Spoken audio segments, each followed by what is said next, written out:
Hey, thanks to our sponsors at Overdogs.bet, the only place on the planet with exotic MMA prop bets. Sign up now for beta and free play. Please be sure to subscribe, like, and comment, because the King of Violence told you to do so. Show some love to the Overdogs podcast, baby. There was no other sport going on but my fight. That's when I fought Henry Cejudo, and I was training for that fight in the parking lot. I remember they came and knocked on the door, and I had to hide under the ring in my gear in the middle of sparring to make sure we didn't get arrested in California. While nobody else was making money, we were making money.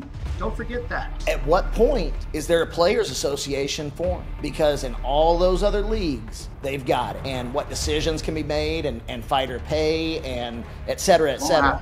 It won't happen because the Muhammad Ali Act instilled the free agency of a boxer after every fight. It became a promoter sport, not a fighter sport at that point. When you look at what boxing did by creating the Muhammad Ali Act, now certain boxers dodge certain boxers. They're able to just go to another organization. They're able to just up and leave. It eventually melted a lot of the promotion of boxing. I was watching the fight. I had my boxing coach here. First round goes by. They say Sean Strickland has 24 significant strikes. Paulo Costa has 19 significant strikes. And me and my coach were like, where? Oh, fuck. How much would I fight fucking bare knuckle for? Nothing they would pay me. Nothing they would pay me. They're paying their guys shit. Fucking breaking their hands, breaking their orbitals, and they're making like a couple $1,000. Sean Strickland, he's fighting for the UFC for pesos, and I'm getting paid over here. And he's always posting videos on Instagram where he walks outside of his garage or his front door and somebody's in his driveway and he's like trying to fight him bare knuckle for free right there. So what are you talking about, Sean? I look back at my loss, and I lost it fair and square to Henry Cejudo, but I do believe he could get a better version of me and really face a better version of me. Hey, here we are, episode 36 of the Overdogs podcast. Gotta get you boys ready. Gotta get your practice notes in and shit. You know, wow, before you go on air. Live. My warm-up is usually just an ice-cold Bud Light. Oh, with the zingers today. Mac Malley with the zingers. Hang on, I missed it. Fuck. He puts out one zinger in 2 months, and I miss it. He said his warm-ups are a cold Bud Light. That's what he said. Yeah. I could use one right now, to be honest. All right, let me start this off by telling you guys a story. Like, straight up, did you see this shit? I think I dropped it to our group chat, but like, dude, driving back from Texas, we went through we got hit by a tornado. Like, out in the middle of fucking nowhere, dude. Like, it was fucked. Did you see that? I saw see some of it. Yeah, some old man got picked up by a windstorm coming through. There was, like a bunch of shit apparently was happening in Texas, but we're driving back, and then I'm clearly going in. We're out in the middle of like kind of nowhere, and I see we're about to pull into a storm. Right, like, obviously, but I'm in a Jeep. I'm sure it's just rain, hopefully not hail, right? And then these fucking clouds are just going, I've never seen them move like that, like, zipping by us. And it's not because we're driving by them. Like, you can see that it's like a vacuum sucking them up. And I was like, oh, that can't be good. That's not good. And then it got worse. And then hail started, and I went, oops. And so I couldn't see like 10 feet ahead of me because the hail was so bad. So I pull over to the side of the road, and then I remember there's a semi behind me coming, so fuck, I don't want him to have the same idea and pull over and crush us, right? Because you can't see shit. So I see 2 yield signs to the left, and like the shimmer of them. And I'm like, okay, so there's got to be a road there. So I risk it darting across the road real quick to pull off at least the highway. I get over, and I pull to the side, and I try to kind of nestle next to these trees, save some damage or whatever. And it's brutal, dude. Like, hail damage is already hitting. You can already see like my hood getting all bent up. And then the wind starts fucking pushing us down a hill, bro, to the point we're sitting almost sideways, and it's about to tip and fall. It was crazy, bro. You're good, though. Crazy. That story was Thank God. Sleep, all right, so let me put this out here real quick. Sorry. Make sure you subscribe. You've probably already turned off the show after Mac's story.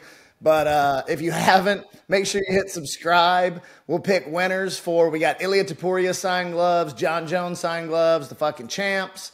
Every couple of weeks, we'll pick winners from the subscribers.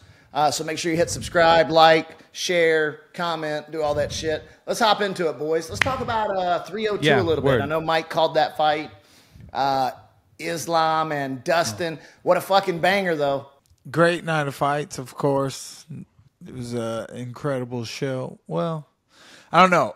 My favorite thing about the show was that tweet that you sent to the group chat that said, banger debut for the UFC's new gloves. No knockouts.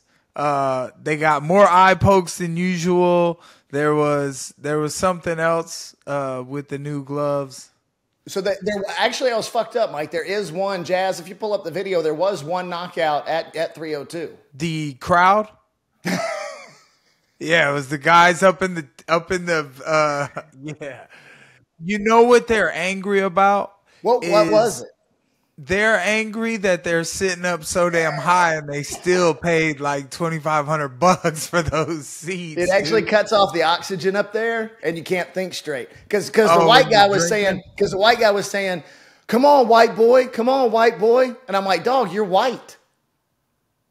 Yeah. But the best part is, that part right there. You know, when it first happened, I didn't see that part on Instagram. And then later I saw that he falls over and like they were a foot away from him falling over to the second story.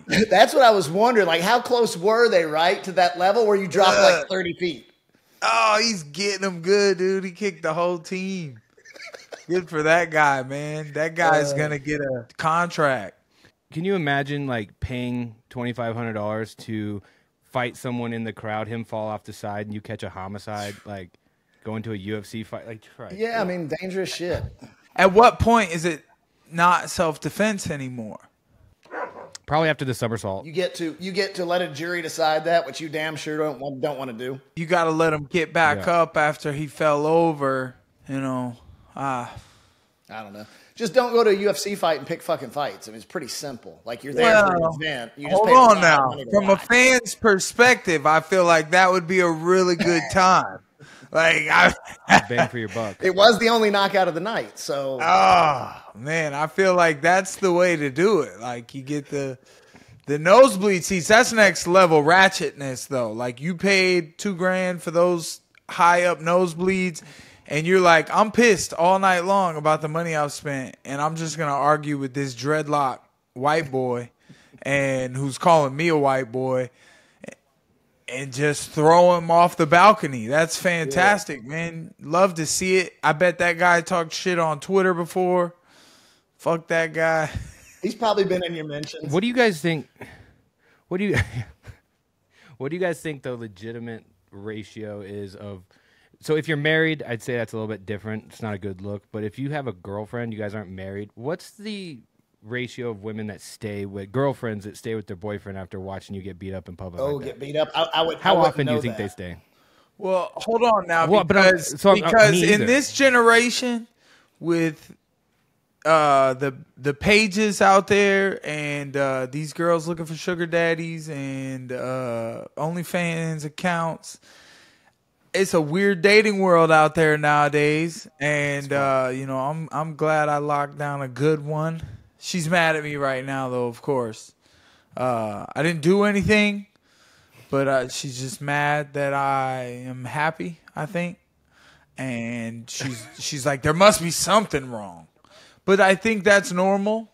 So, you know, yes, don't get beat up in front of your girlfriend. If you are, it's a weird dating world out there, man. There's lots of pages, Backpage, Reddit.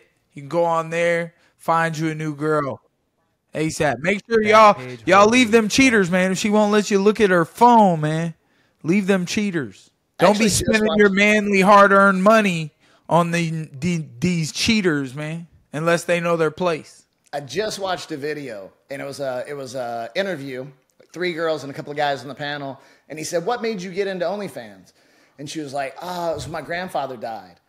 And the guy was like, "Oh, okay, explain that. You saw this?" And she says, "Well, yeah, I just wanted to honor him." And then it goes on for like 2 or 3 minutes about how she was honoring her grandfather because he was poor and now she was making money. Dude, I'm sure. Oh, my God, dude. She's for the streets, dog. Oh my gosh, man. She's honoring her grandpa every time she spreads her legs.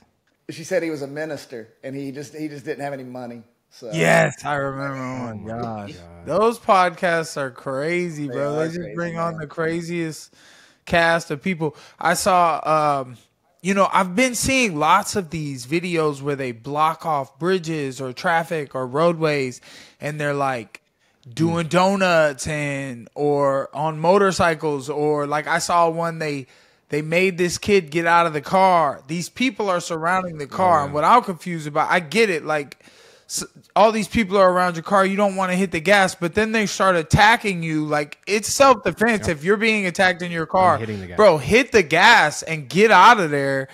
But even still, there's roadways that are packed with other cars. These people can't even flee. This dude just gets out of his car and then they take it and they destroy it, doing donuts in the middle of a bridge, ripping it into the sides of the walls, man. I don't know. Is it smart to not fight for your shit? You just, it's just a material thing and you just let it ride? I'm fighting, dog. Fuck that. I'm fighting. Slam the gas, dude. Every time I see one of those videos, I'm thinking like, okay, so what are your options here? Apologize and like get out and be like, I'm not gonna hurt anybody. They're gonna beat your ass. Like, who knows what they're gonna do to you? Then they're gonna destroy your shit. I'm slamming the gas, dude. And first of all, you're not gonna catch me at one of those anyway. The fuck? I mean, you could get rolled up on just sitting in traffic, man. These things pop out of nowhere. Yeah. Like, our country's in a bad fucking spot, man. There's no question about it. Like, this shit's popping up all over the place.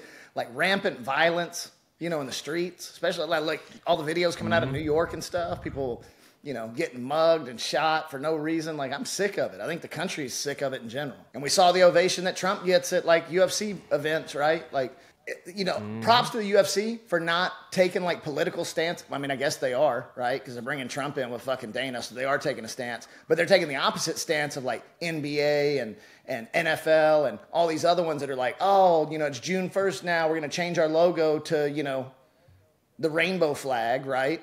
And not let anybody talk about stuff.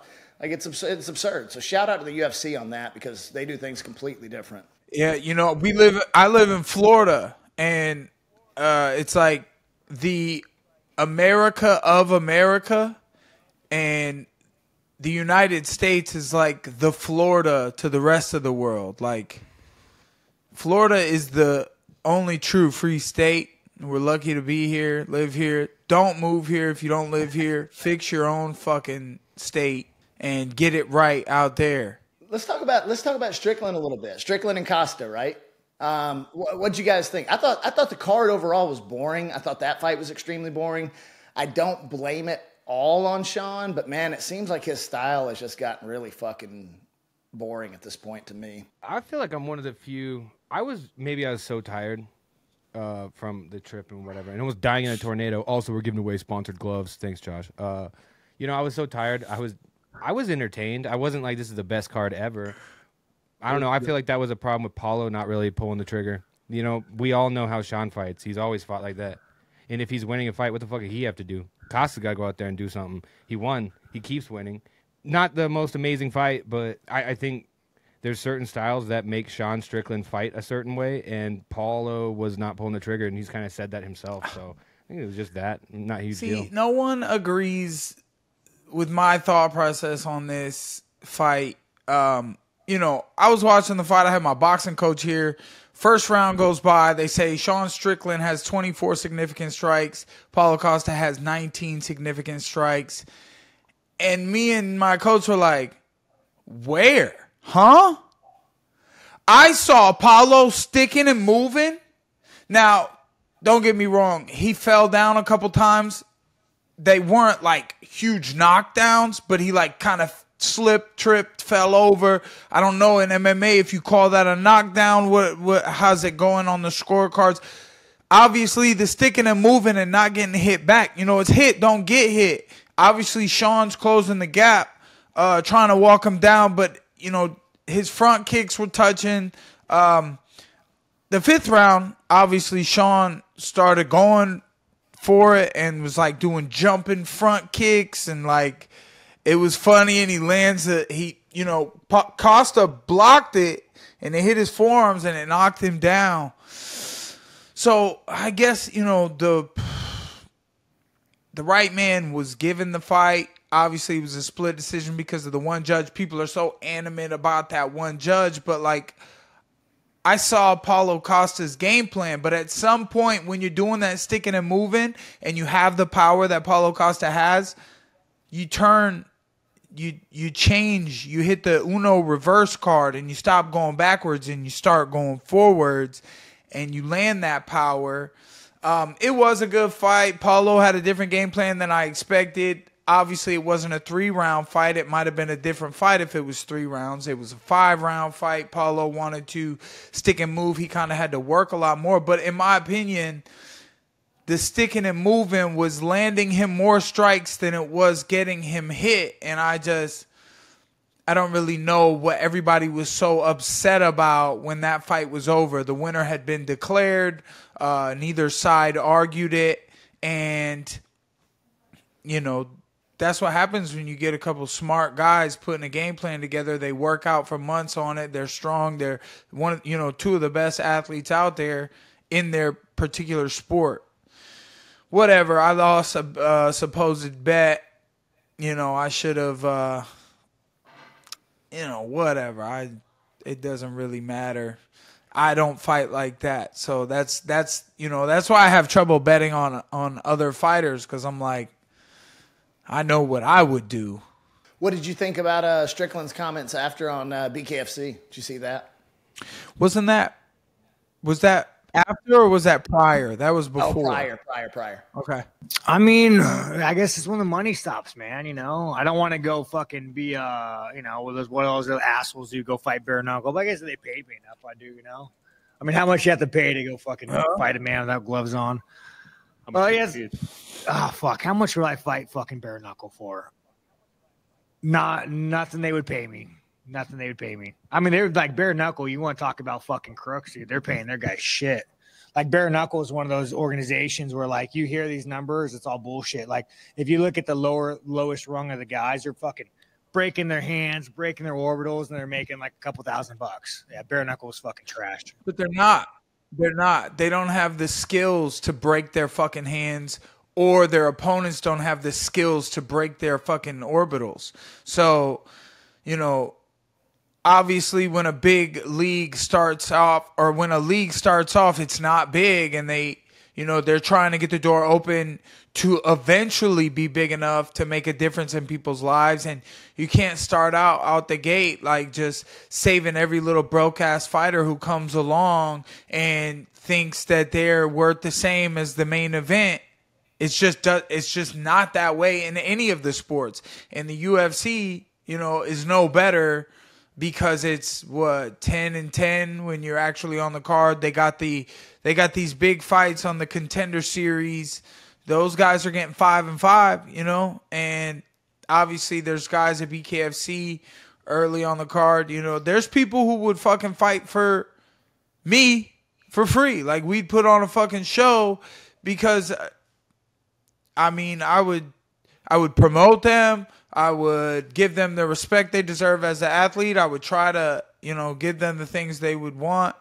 I get, being a fighter and trying to fight for more money, but like, I did that shit and I've earned my route and I've gone up and proven myself time and time again. So, Sean Strickland, he's fighting for the UFC for pesos, and I'm fucking, I'm getting paid over here. And he's always posting videos on Instagram where he walks outside of his garage or his front door and somebody's in his driveway and he's like trying to fight him bare knuckle for free right there. So what are you talking about, Sean? Yeah. Damn well if they threw him a fat paycheck, he'd go fight in BKFC tomorrow. Yeah, it wouldn't have to be $5 million either. No, he'd do it for make, one. what, $500K a fight, maybe? Yeah, I think it's Paulo Costa was. I think the original offer he said was 2-2, and he said no to the UFC. They offered him 2-2 to fight Paulo Costa, and he said no. And then they came back to him and was like, okay, let's make it right. But who's Sean's manager? Sean's got to have a manager. Is he not? Is he managing himself? Is he doing his money deals with the UFC? I don't think so. I'm sure he's got someone. Yeah, but you fought your entire life for nothing.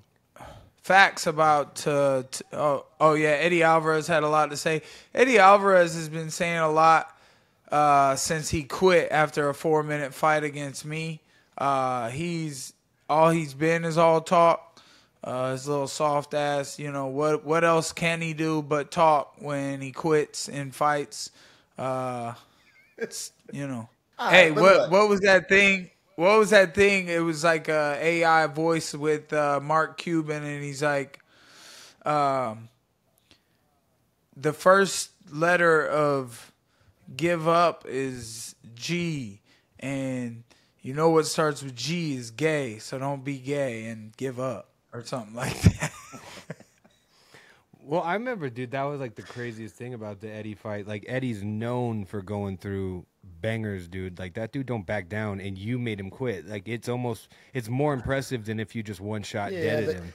You know, like, you made the Underground King. But Eddie still earned the right to talk back to Sean Strickland on that, for example. I mean, you know, look, Mike stopped him, but at the same time, Eddie's earned those stripes. Well, he's you know, he's a company man too. They're both a couple of company men. You know, they'd actually be good little dance partners in front of each other. They could, why don't y'all, you know, milk each other's nipples or something? Like, fucking, you know, what are you doing here? Eddie Alvarez, why is he talking about Sean Strickland? You're not going to fight him. Eddie Alvarez just looking for some attention. Ariel Helwani gave it to him, took him on the podcast. Because didn't Eddie say he wanted to step in for Conor as well? Eddie did? I think so. I think he posted something about him and Chandler. I didn't see that one. Yeah. He's ready to take the main event for 303 now. Oh, wow. That post I did of Mike fighting Mike instead banged. Yeah. See the comments on that one? And I'm just Chandler threw away his whole career waiting for Conor McGregor. Now it's not going to happen. Sure did. You got to be hungry, bro. You got to go out there and fight because you want it, not just sit around and wait for it. I've been out here fighting past couple years, just getting after whoever we can get. What do you guys think's going on with that? My theory is you don't always attribute malice, what could be or what defined as incompetence or whatever that saying is. Like, dude, I feel like Conor has a track record of not wanting to do media, and he doesn't have to. He doesn't want to.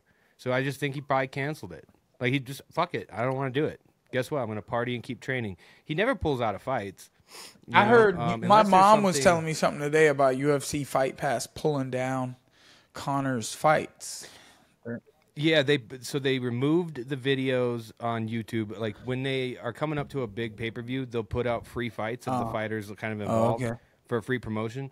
So they had Conor versus, I don't know, Diaz too, or one of the Conors fights. And then they privated it, turned it off, and then you couldn't pre-order the pay-per-view anymore. I thought it was on the Fight website. Pass. It's YouTube. Oh, okay. It was YouTube.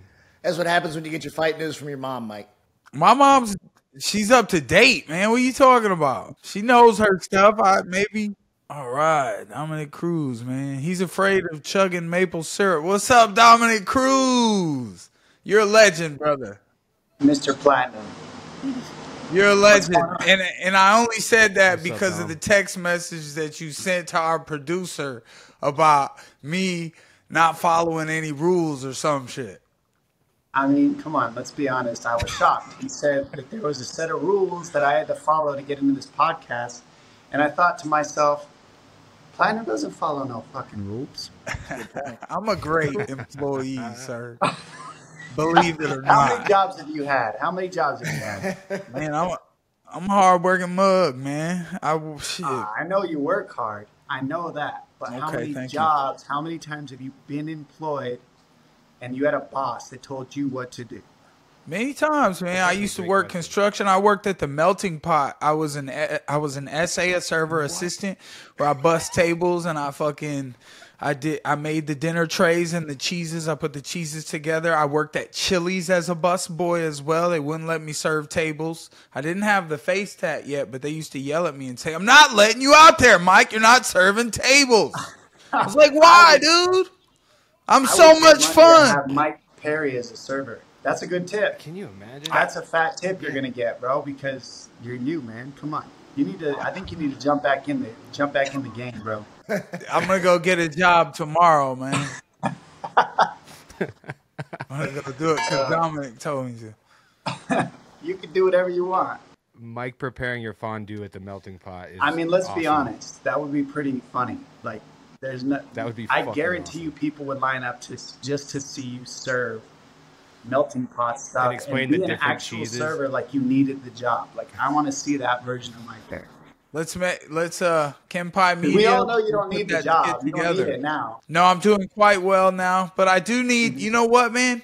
It's funny because I do need a type of job, and that, you know, I'm clearing out the division over here. So there's not really anybody for me to fight. There's a couple fights that we're trying to make happen, but I know, speaking of fighting, you got your sights set on getting back in there again, yeah? Yeah, I do. There's a Mexico Independence Day card coming up. And, you know, I lost a fight. You know, I've heard you talk about the Donald Cerrone fights and some other stuff. I'm a fan of your work lately, watching you find your niche and hurt people, and it's been fun to watch. So thank you for that.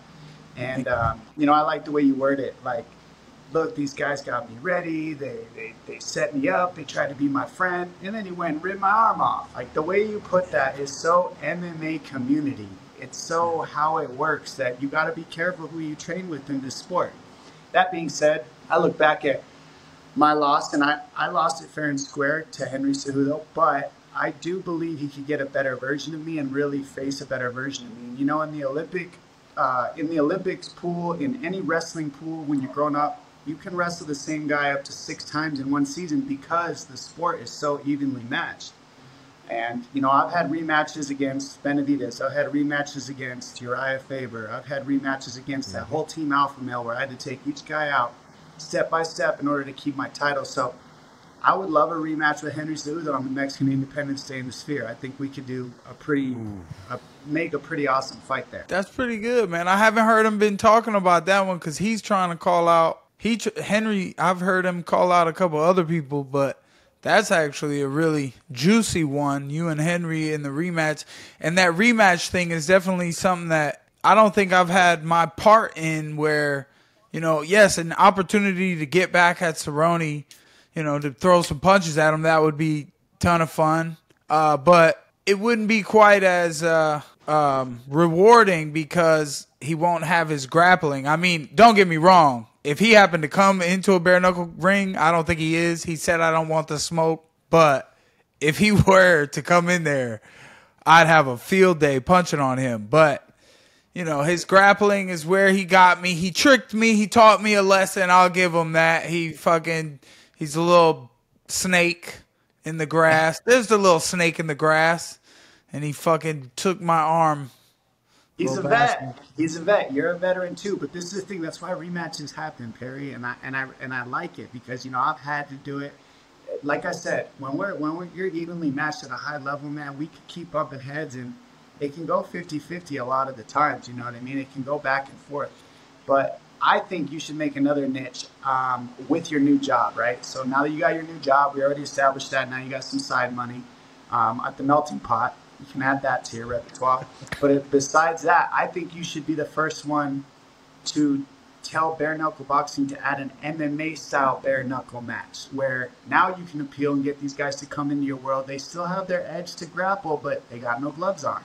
Would they still do it? We got to handicap the rules. You see what I'm saying? Like, the rules would be a little bit different. You give them a chance to be what they're good at, but you still got the But that's tough. That's tough because our fans, you know, I was thinking of one way to say it that would be funny but also offensive, so I'm not going to say it that way.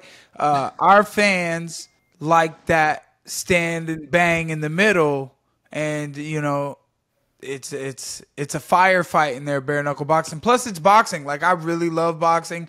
It's definitely, you know, obviously mano a mano means hand to hand. It's the original, and MMA, grappling, kicking, bare knuckle MMA, it's just so slowed down.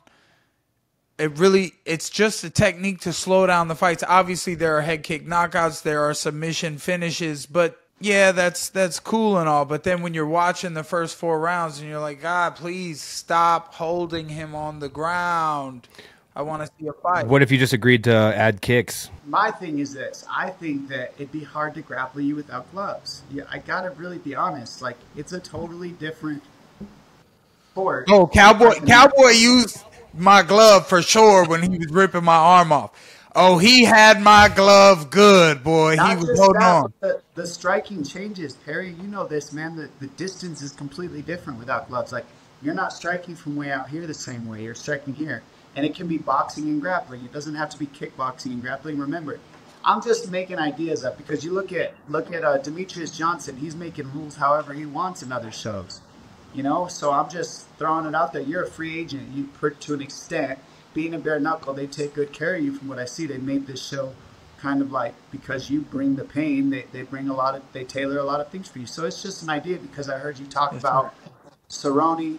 And I know that these MMA guys, I don't think that they don't want to fight you, but it's when you change the rules that much, make it straight boxing, it's like, you know, I get it, but it's like, you got to give them something. They spent their whole life grappling. Not everybody spent their whole life boxing at the melting pot like Mike Perry behind the motherfucker, you know what I mean? Mike, he's got a good point. But that's the thing about boxing. What's the guy Salté that has the whole franchise, right? Yeah. He puts the steakhouses. We could bring back fondue, and it could be Mike Perry's like fondue house, man. And you just come out and do the cheese and the fucking desserts. I mean, I see a hit here. Yeah, endless possibilities. After you're done serving them, you serve them. Yes. Oh, hey, Rocky was big in the movies because he had restaurants after. Like during the movie, the Rocky movies, he's like a man that at the restaurant that greets you and stuff. And I did see some social media clips that was like, you want a box for your food? And then the guy gets up and gives him gloves. And he's like, nah, bro, I wanted a takeaway box for my food. I don't want to box you for my food. My point exactly. You're getting what I'm putting down. I don't know, just ideas, man, because you seem to be doing really well. And I hear you calling these guys out, and you're having a hard time making matchups because, it's the pain level. It's the pain level that I think is the difference in that sport. It's not just getting hit, but also hitting hurts. Like to hit another human being without gloves hurts really bad. So if you give some of these guys a chance, maybe you'll get more fights. If you look at the last BKFC card where you knocked out Thiago, right? There was maybe 3 guys on that card out of maybe 10 fights, 11 fights that quit. They got hit and realized how strong it was and how different it was, right? And just didn't come back out after a round. I mean, Big Ben Rothwell, he put down Duffy not even on a really clean shot, and Duffy just looked at him and was like, I'm not getting the fuck back up, So I think it's just there's a shock factor there for sure. For me, it was the Malignaggi versus Artem fight because in no world does Malignaggi lose a boxing with gloves to Artem. And then, I don't know. That's when I started realizing, dude, this bare knuckle stuff's different. That's why I picked Mike against, MVP. But yeah, I got a quick question for you before we move on from the rematch topic. For both of you, Platinum and Dominic. Dominic, you've only lost to greats, 4 losses total? If you could rematch anyone, you said, kind of called out Henry here. Is that the one that means the most? If you could rematch and get that back from anyone, who would it be? Yeah, I'm not really necessary. Call out to me is kind of like, not the really word I'm looking Just makes for. sense. It's more Makes sense for the fan. Come on, man, this makes sense. Yeah, I could wrestle the same guy 6 times in a season. He's a wrestler. I'm a wrestler. We come from that cloth.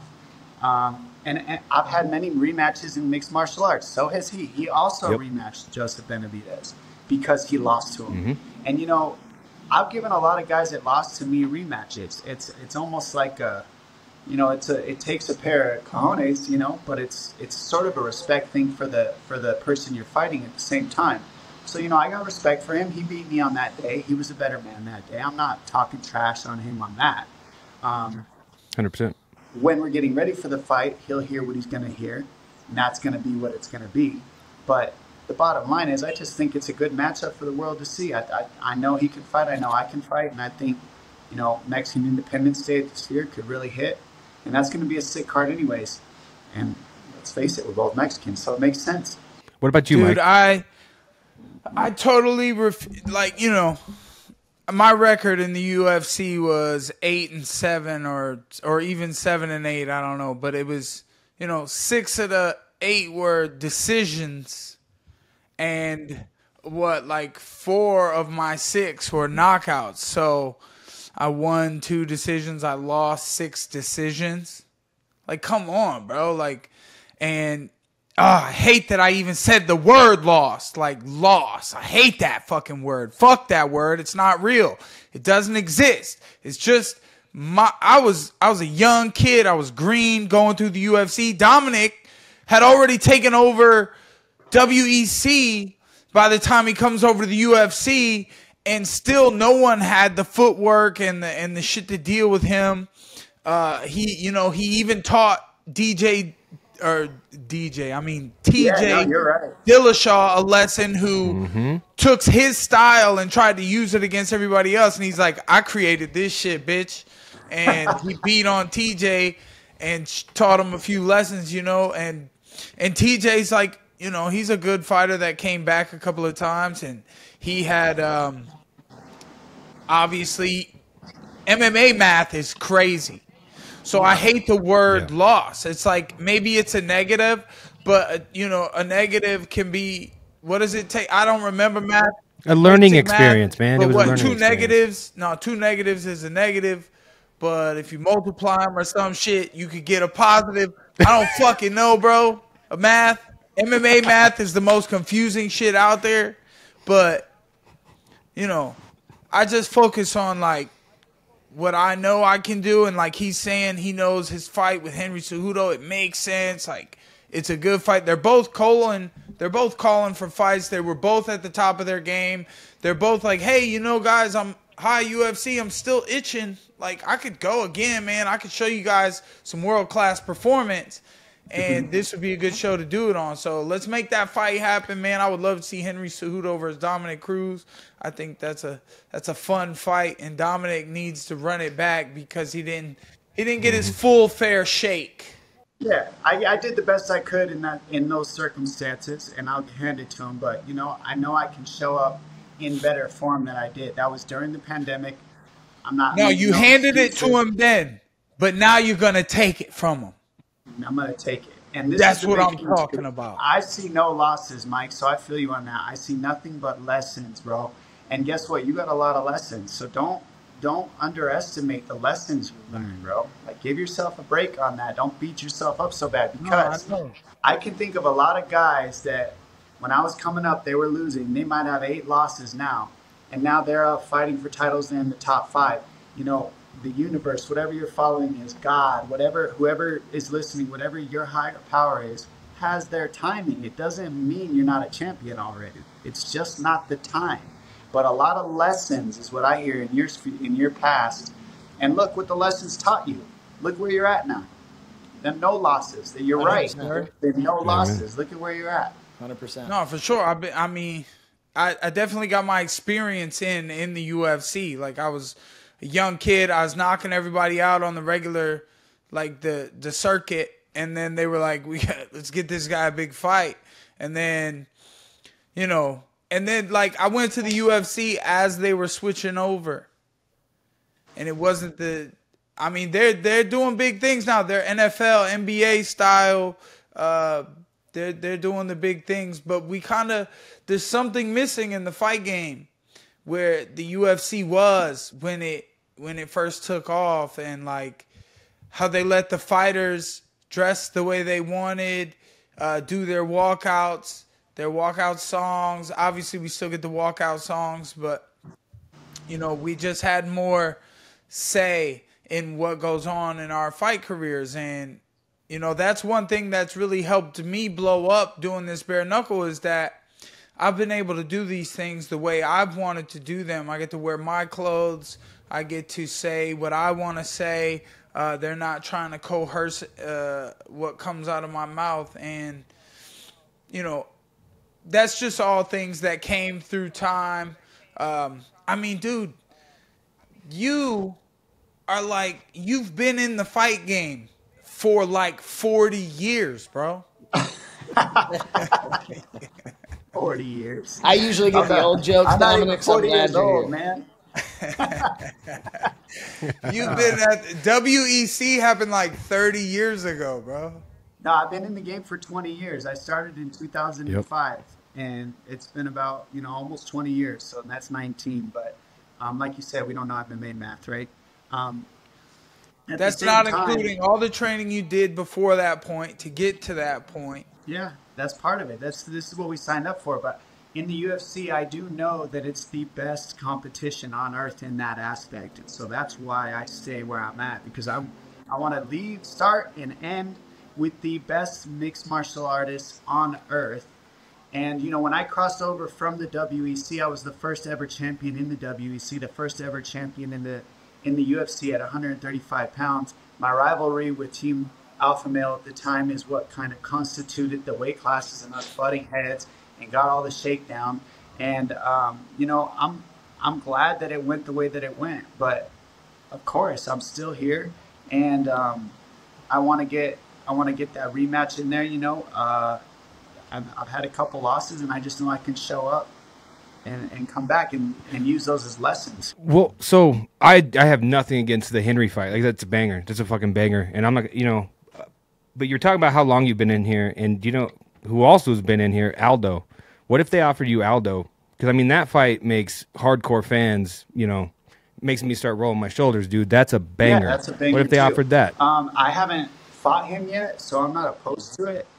But we were supposed to be matched up early in the early days in the WEC when I was winning at 135 and he was winning at 145, and that never happened. Mm-hmm. He just finished out his contract, and the last interview I saw from Aldo, he said they offered him to fight me, and he said he didn't want to face somebody who wasn't ranked. Well, I asked myself to be pulled out of the rankings because I'm going to fight somebody ranked whether I'm in the rankings or not, because that's what I'm getting paid. Fight. Yeah. So when I got myself pulled out of the rankings, he used that as an excuse, like I want to fight, and then he fought Jonathan Martinez, who also isn't ranked. So I didn't really understand that, but at the end of the day, he needed to end his contract in a way that made him comfortable. It's the best way I could think, right?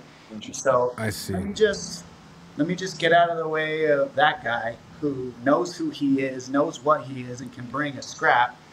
And let me make sure I can be a free agent with a win. That's what I see. Now, is he going to re-sign his contract with the UFC? I don't know. I have no idea, but his contract is up. So for all I know, he's coming over to Bare Knuckle and fighting Perry next. I don't think he'll fight me. I think he's a little smaller. But I was thinking, damn, Jose would be a fun pickup for Bare Knuckle. He throws hands anyways. So why not? But Who did he fight on Anthony Pettis' card when Anthony fought Roy Jones Jr.? Was it Jeremy Stevens? Oh, yes. They boxed a couple of years ago. Yeah, Jeremy right? Stevens beat him in boxing. Yeah, and Jeremy Yeah, Stevens. but then Avila, in but then MMA, Avila here's beat- MMA math for you, Perry. In MMA, Aldo hit him with the body shot and took him out with the gloves on, and then in that rematch that they had in boxing, Jeremy was able to beat him. It went the distance, though, right? Because I think it was a pretty close fight. It did go the distance. Because then Jeremy went and fought. Who did he fight after that, Mac? And he got murdered by that pro boxer. You remember that? It was like somebody from Nate Diaz's team, I think. no, yeah. it's Chris Avila. Avila. Bro, he got. He's it about to Avila? fight smoked. Anthony Pettis, which is a fun fight. But I think Pettis should touch him up. I don't think. I'm not gonna lie. I was surprised when Avila beat on Stevens like that. But these MMA fighters, man, they think because they practice some boxing and they do some pads that they understand boxing, and they don't understand that that's why I'm having the success I'm having in Bare Knuckle, because I've always been a damn boxer. I knocked out so many of you MMA fighters. I've got to be one of the greatest boxers to ever get in the octagon, because boxers don't go to the octagon and have success. And I had tons of it. Yeah, I would just say that you're a good MMA fighter. I agree. Thank you, sir. Well, so Dom, you're an analyst, so you would say, like, I think when we see the dynamic strikers, Luke Rockhold, when they go to purely hands, Luke Rockhold, Aldo against Stevens, they use their kicks to set up most of their boxing, and we look at them as they're great strikers, especially Aldo with his hands, the way he rips body shots, but he sets it up with the leg kick. You take that away, and it just doesn't come together like it does in the cage. Well, from my experience of watching and seeing everything, it really comes down to distance. The distance is much different, and that even if you consider the difference of regular boxing with gloves compared to bare knuckle, the distance changes again. You're even closer because the farther you are apart, the more distance you have to create and generate power. And people don't want to throw their hands as hard as Perry does. That's why he's been hurting people, because he's willing to take that distance and use it. A lot of guys want to be this close so that they can grab, collar, everything's done here and here a lot of the times, most of the damage. Whereas I think Perry's winning because he's coming at regular boxing range and he's fighting at boxing range and landing, willing to let his hands go, let his head go, and his face go. And a lot of us, I mean, I'll be honest, a lot of us don't want to do that. It hurts. I've got a question for you. So we've been working on something for about 6 months. We're very close to getting it out there. But what do you think about like dirty boxing with a clinch, straight up boxing, no grappling, no legs kicks, no nothing, in 5-ounce gloves? So it's a medium, it's a kind of an intermediary between bare knuckle and traditional boxing, right? It forces the pressure. People still punch hard because it's a 5-ounce glove, but it's not necessarily you're breaking your hands and you're getting your face cut up every time. What do you think about that concept? Yeah, I think right now you just need a star. And when you got a star, you can do whatever you want, right? That's what I think. If you watch in any sport, combat sport, if you've got that star, they can push whatever agenda they want to. I mean, that's just how it's been working. Look, like you just said about Perry, they've been able to use him as a huge promotion and get some crazy. These are crazy matchups. Like they're like if you watch Street Fighter and you're not supposed to have you're supposed to have these secret matchups in the background that you got to pull forward. That's basically what bare knuckle has allowed because so many limited people want to do it. So I just think that that's what makes it a little bit different is a limited amount of people want to do it, and so it allows for very strategic matchups.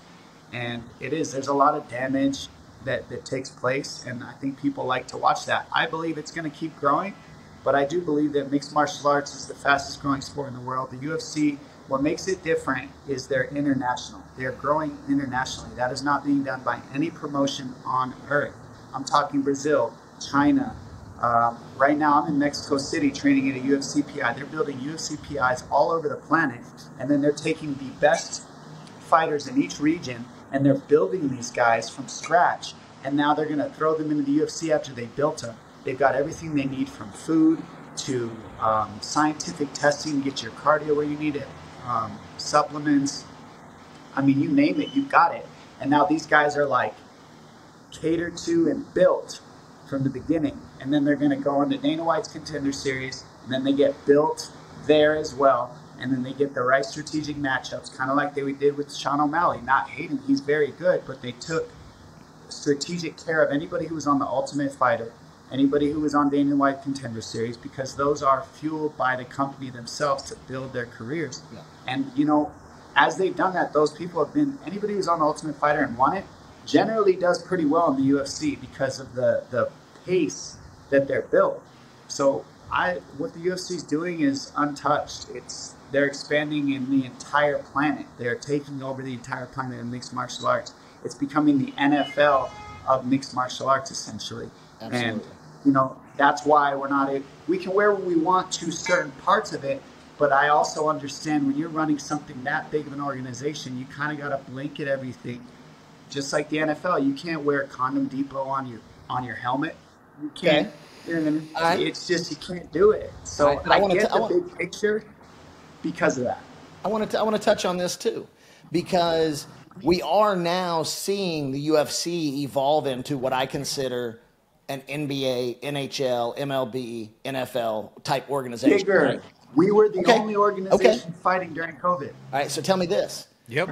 At what point is there a players association formed?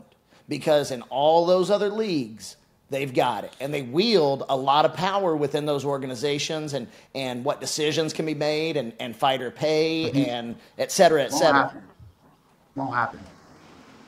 It won't happen because the Muhammad Ali Act instilled the free agency of a boxer after every fight. In mixed martial arts, they tapped all those things that were it became a promoter sport, not a fighter sport at that point. Yeah. And the benefits of that are, you can make that the game the well doesn't run dry, I guess is the best way to put it. When you look at what boxing did by creating the Muhammad Ali Act, now certain boxers dodge certain boxers. They're able to just go to another organization. They're able to just up and leave. And it doesn't really, it eventually melted a lot of the promotion of boxing. So I'm not necessarily saying that I love that I'm not a free agent after every fight. Don't get me wrong, but I did sign the dotted line knowing that I wasn't a free agent after every fight. And I chose that when I signed the contract. And so here I am, showing up the way I attested to show up. I'm not gonna be a victim to the contract that I signed and whine about it. I'm gonna show up and do my job and negotiate the best I can as a man to get the money I believe I deserve. And if they out-negotiate me, whose fault is that? It's just part of the game. But to be a free agent after every fight, why would they ruin that when they've already tapped that game? Well, they're not going to. Took that. Yeah, so I hear what you're saying, but they ain't going to change it. Yeah. It's not going to change. Let's just say this. At the NFL level, at the NBA level, the owners didn't want to change that either. At some point, the players spoke up enough that they had made it happen, right? Like you think Jerry Jones was like, oh, yeah, I want to have an NFLPA? No. Well, let's be honest, though. Are they really as free as they claim? Because every one of them had to take the vaccine, and I didn't. NFL players had to take the vaccine? Hey, props to you then. No, they didn't. Yeah. Yes, they did. Yeah, have you seen what they're doing to Aaron Rodgers? They did. Yes. Have you seen what Aaron they're doing Rodgers to Aaron didn't Rodgers take for it. saying he wouldn't do it? Have you seen what they're doing to Kyrie Irving in the NBA because he wouldn't? Yep. UFC never did that. They didn't force things on. They don't force things on us. There's a lot of freedom that I respect about Dana and the UFC, the way that they do things. It's different. So before you came on, UFC was the only one going. Before you came on, I said this. Because I know Taylor Swift and her man were like pro-vaccine, right? And I was like, there's no way they even took it. All right, so before no way they came on, took it. we were talking about this. We were talking about this exact point.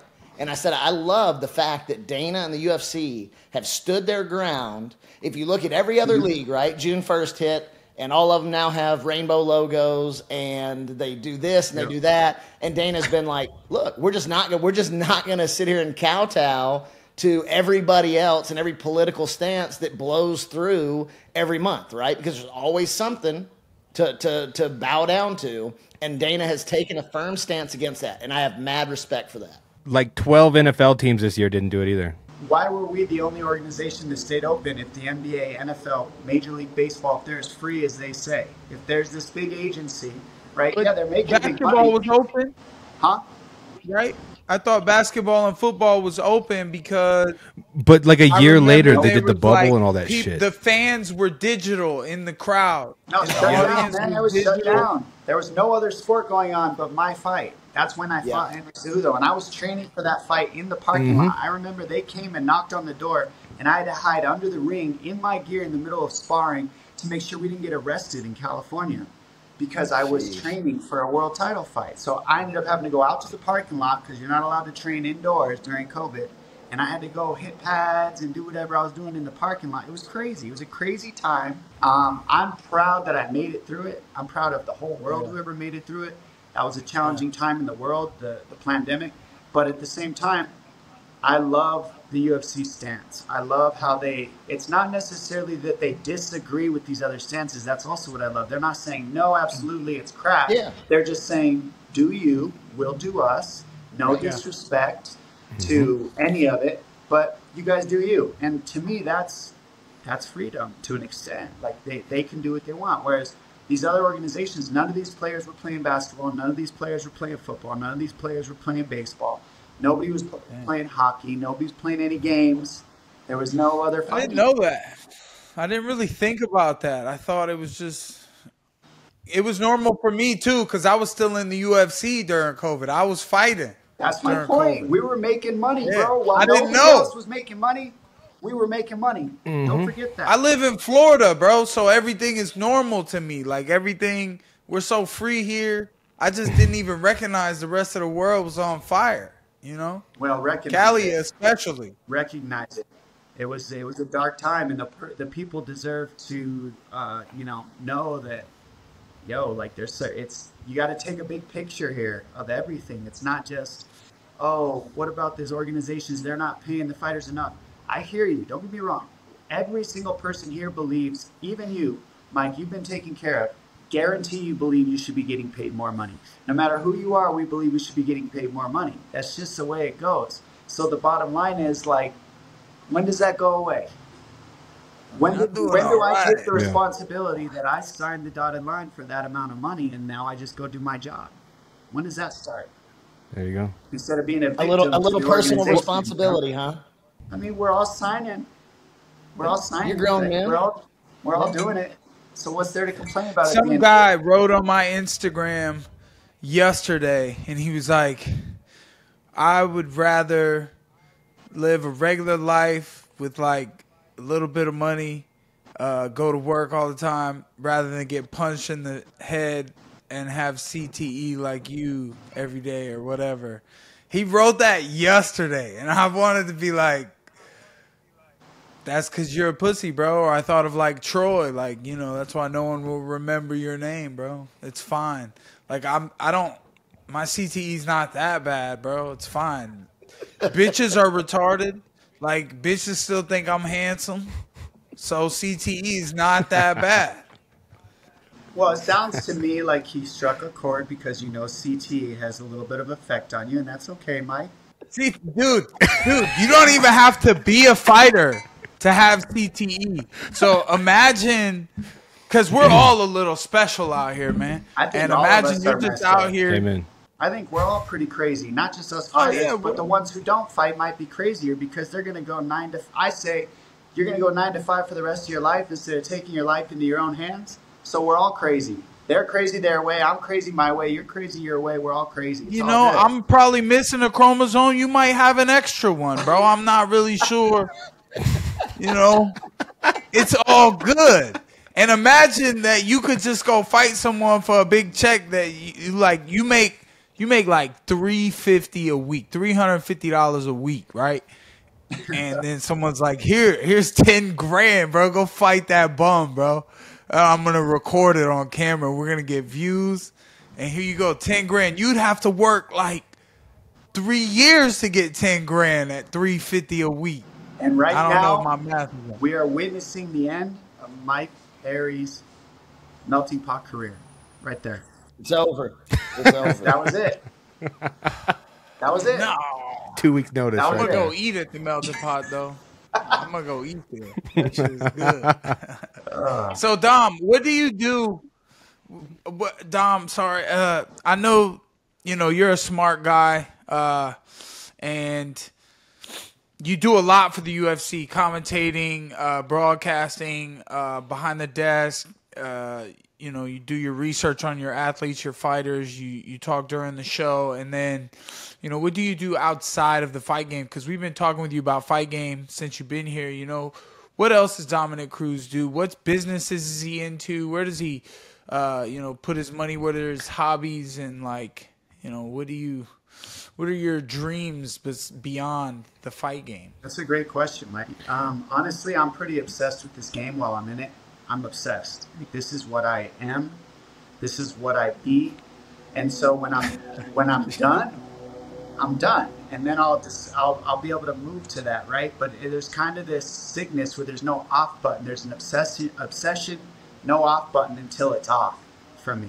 And it's not off yet, And when it's off, it will be off, and I'll move on to these other things. The other things that I can do to find balance in between fighting for a living and doing living life is, giving back to the community. It's a crazy life that we're living. I feel so grateful to have been here. I come from a trailer park in Tucson, Arizona, with a single mom and a dad who wasn't around, like so many fighters. And so to be able to be here and to have all the gifts, like to be able to make a difference for other people in the community is, you know, you got to make a difference for others. And that's what I was talking about too, is being able to give back to the sport of MMA, getting the opportunity from the UFC to be able to communicate how great the skills are that guys like Mike Perry, Donald Cerrone, Matt Hughes, the guys I grew up watching, Chuck Liddell, Anderson Silva, you know, the list goes on, BJ Penn.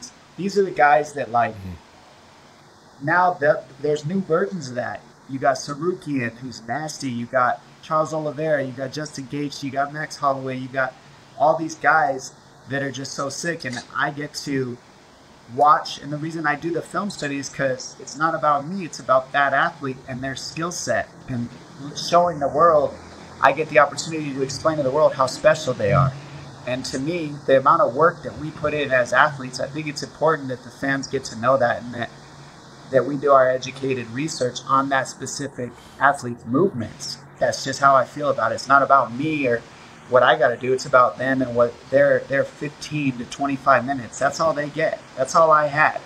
And then you got a guy talking about you on the internet or on the microphone who hasn't watched one of your fights sometimes. And it's like, how does this guy doesn't even know what I'm doing? I had that feeling sometimes. And it or the doesn't mean referees smoking cigarettes, drinking Bud. That's a whole nother story, Platinum. That is a whole nother story. Listen. One story at a time. Dude, you got to be careful because that's a whole separate thing because it's the commission. The commission that's a whole nother entity. That's not the Commission UFC. loves me, bro. That's not the UFC. That's not fighting. They're their own thing. Of course they love you. Yeah. You're special, man. Thank you, bro. -1. -1 chromosome or one what? Chromosome, yes. That's special. Special. Well, I think that's a really insightful answer, and like goes to your. I love you as a commentator, man, because you can always tell you've done your homework. And so hearing that, you used to feel like no one was putting the time and effort to understand what you were fucking doing. You can hear it. So you take the time. I can hear it. I'm watching my fight going, they don't know what I'm doing. They didn't even watch. Yeah. I've hit this in the past 6 fights, and they never mentioned that. So that's not saying that I'm Mr. Perfect Commentator. It's saying that I do the best I can to show it for the athletes. That's all. I think that's really cool. So it was a lesson. I think that's really cool. Not a loss. Cool. I'm so sorry to take this back real quick, but I want to go back to the fighter pay thing real quick. Demetrius Johnson, you know who the fuck I'm talking about, was talking recently about CM Punk, how he was paid more when he debuted than he was getting paid as a champion. And I know, CM Punk was like a superstar and all that. Let's make sure I'm here. Sorry. Okay. Yeah. So just what are your thoughts on that? Because DJ was saying, I don't know if you saw the clip, but what did he say that we don't, that what? That it was like, it was, you're never going to grow the sport, Platinum. Fucking Mac, bro. It's Mac be doing it. But DJ felt some type of way. This was brand new. And we were talking about this, and you went to the other stuff. DJ was saying that it's like fucked up, essentially, that CM Punk was paid more in his debut as like essentially an amateur than he was being paid as a champion. And so I'm not taking a side. I'm just curious what you would say about that, because we were talking about the fighter pay stuff. I can only speak for myself, right? So I'll speak for myself, not DJ. DJ can have whatever feeling and he's right about that because it's his feelings. It's real for him. For me, I look at it and 100%. I say, well, why would CM Punk get paid more than me? Well, he made over I think he made over 1 million pay-per-view buys, even though nobody wanted to see him, right? So whose fault is that? Well, but didn't the UFC come out and they don't want to do those gimmicks anymore. Otherwise, like, I'm the perfect gimmick. Like, bring me back in. Let me fight the top 5 guy. Let me work my way back up to the title. Like, here's your gimmick fight right here. Bare knuckle badass, ex-UFC, coming back. Let's go. I mean, the only thing I do is take responsibility for what I've created. So I'm going to be honest. I was on the Ronda Rousey fight card because I needed Ronda Rousey views. I wish I created as many views as her. I do. Yeah. I mean, I believe I'm good enough to have done that, right? But the fans didn't choose me the same way they chose her. Why? I don't know. I can't make them choose me. You got to just be who you're going to be, and it works or it doesn't. So then instead of complaining about it, I just do my best to get on her card, give her the credit where credit is due. She found a way to create what's working for the fan base, and it worked for her. Rather than complaining about the dotted line that I signed and somebody else is doing it better than me, and then saying, well, they're not better than me as a fighter, so why do they get paid more? Well, because they're bringing more eyes. That's part of the game. I wish I brought more eyes sometimes. I am what I am. I get what I get, and I do the best I can with what I've got. I miss Ronda. I miss She was Ronda's nice. fights. She needs to come back. I miss Ronda's fights. What They time were is it? fun. 'Cause I got another interview at 5, guys. All right. Well, before you go, we got our friends at Kenpai Media, Kenpai Pandas have a special gift for you. It is an NFT crypto, and we will send this to you. This is our Dominic Cruz Sick. Panda. Hell yeah, I like the NFT. shirt. I see the shirt you put on him. You put that Cruise jersey on him. That's sweet. Oh, Thank I thought you. that was Versace. No, I got that on the back of one of my shirts. Okay. That exact photo. Oh yeah. Yep. They paid attention. Yeah, we'll make to sure the we send that details. to you. Thank you, guys. Dominic, thank you so much for coming on, man. A pleasure, a legend, great conversation. One of the all-time greats. Yeah. Much Love you guys. It's been a pleasure. Thanks, Platinum. Keep up the good work, bro. Keep grinding. I love it. It's an honor, brother. Thank you very much, man. Man, fuck yeah, bro. I'm gonna be a commentator now, bro. When I'm done doing this shit, I want to. Hey, by the way, I'm not hating because I love my team. My team now, we all are. It's like the commentary game has gone to a whole nother level these days. You know, Joe Rogan, all of us, we all work. Oh, you really guys well are together, incredible, and yeah. I love it, and I love it. So I'm grateful. all the guys. Michael Appreciate you, Bisping, Dom. John Big time. Anik's been Yep. killing it. Yep. You, DC, Daniel Cormier. You know, I've Brennan- listened to Brennan a couple of my fights that you guys commentated on. You said some great things. You let me know that there were people watching that could see what it was that I was doing. You know, like when I'm like trying to ant up my opponent, to be like, come on, bring the fight on. And, you know, DC was like, oh, Mike Perry's actually a smart guy. What a compliment for me. You know, most people say I'm retarded. So somebody calls me smart, man. DC's awesome. Everybody loves DC. That's his special gift. He makes everybody love him. He makes people feel good. That's what DC's gift is. I'll hand it to him on that. Well, we've been having You're the some most legends analytical on the show. commentator out We've there. been having some legends on the Thank you, show, brother. and you're a good one to top it off, man. So thanks for coming on, Appreciate you Dominic guys. Cruz. Have a blessed day, bro. Jazz fucking texted me and wanted me to ask that. And then I go and do it, and Mike said, oh, God, here goes a Mac question. Oh, dude, let's get high. Fuck it. I have one of those. Fucking Mike, like, dude, I know we're boys, but it is funny as shit. Anytime I start I got to give context when I ask one of these questions, and Mike goes, all right, anyway, we have a Kenpai Panda for you. Mike, I'm not that boring, They bro. tell me to fucking do that. At least I can spit the words out. Your ass is always over there like, Okay, well, so specifically for this one, Jazz texted me and was like, yo, this would be a great time to ask about the DJ CM Punk thing. So much news has happened since then that I was like, wait, what thing? So he reminded me, and so I'm trying to like think of how to word this without remembering the quote.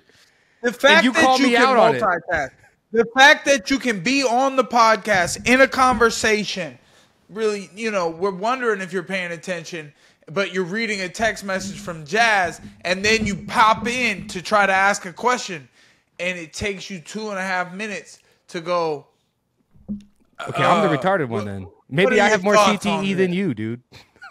Hey, I don't- It was so. See, and Mac doesn't even fight. It was so bad. And they that out here Jazz making tried fun to of pull me. The quote up. Jazz tried to pull the quote up on the screen so Matt could just fucking read it off there. I'm like, get it off the screen.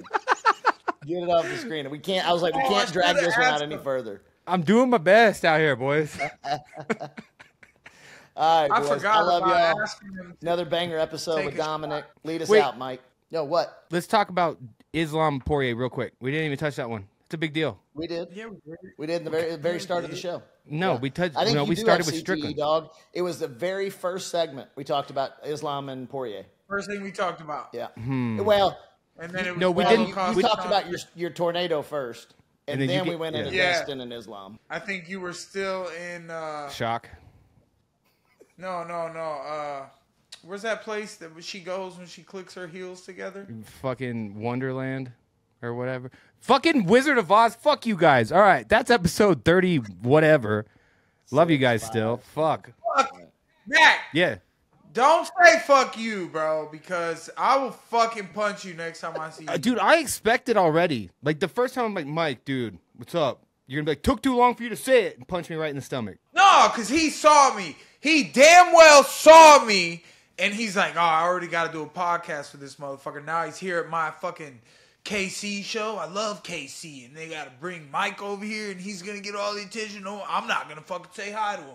He tried to act like he didn't fucking see me. What? And I'm like, well, if you're going to act like you don't see me, I'm going to act like I don't see you, Matt. Bruh, I left you alone because you looked so happy with your family, bro. It was out of respect. Don't. Oh, man. I'm Just getting the two grown eyebrows. men acting like junior high school kids. I'm allowed to. I'm just a big-ass kid. Mike, I love you, man. I'm I'm a sorry. I fighter. apologize. You're a role model. Don't. I love y'all. All right. Don't ever apologize. I'm out of here, Love boys. you too, man. We'll spar when we Thank meet you. up. Have a good day. This podcast episode was brought to you by Overdogs Bet. Sign up today for early beta access and free play at overdogsbet.com/beta.